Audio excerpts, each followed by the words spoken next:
Hi అండి, అందరికీ నమస్కారం. Welcome back to my channel. ఈ వీడియోలో ఇప్పుడే అందిన వార్త. రాష్ట్ర చరిత్రలోని తొలిసారిగా ఈవీఎంలపై సుప్రీంకోర్టు రద్దు. వివరాలు వీడియోలో తెలుసుకుందాం. వీడియో ఎక్కడైనా స్కిప్ చేయకుండా చివరి వరకు చూడండి.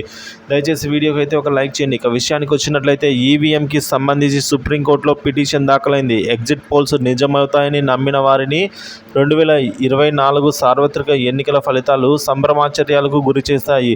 ప్రధాన ప్రసార ముద్రణ మాధ్యమాలు మోడీ రాయమన్నట్టు తూచా తప్పకుండా రాశాయని చెప్తున్నారు. ఈ సార్వత్రిక ఎన్నికల్లో ముఖ్యంగా ప్రజలు ఎవరు ఊహించనంత అంతగా అయితే తీర్పు ఇచ్చారు అని చెప్తున్నారు. సో ఈవీఎం ట్యాంపరింగ్పై అనుమానాలు వ్యక్తమవుతున్నాయని, ఈవీఎం ట్యాంపరింగ్పై సుప్రీంకోర్టులో అయితే పలు పిటిషన్లు దాఖలు చేయడం జరిగింది. ఈ వ్యవహారంలో ఎన్నికల కమిషన్ ఈసీపై సవాలు చేసిన పిటిషనర్లలో association of democratic reform ADR తదితరులు అయితే ఉన్నారు.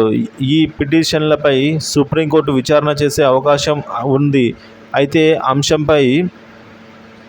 ఇదే అంశంపై సుప్రీంకోర్టు సార్వత్రిక ఎన్నికలకు ముందు పలు రాజకీయ నాయకులకు, రాజకీయ పార్టీలకు, సామాజిక కార్యకర్తలకు ఈవీఎంల ట్యాంపరింగ్పై విచారణ సందర్భంగా పలు వ్యాఖ్యలు చేయడం జరిగింది.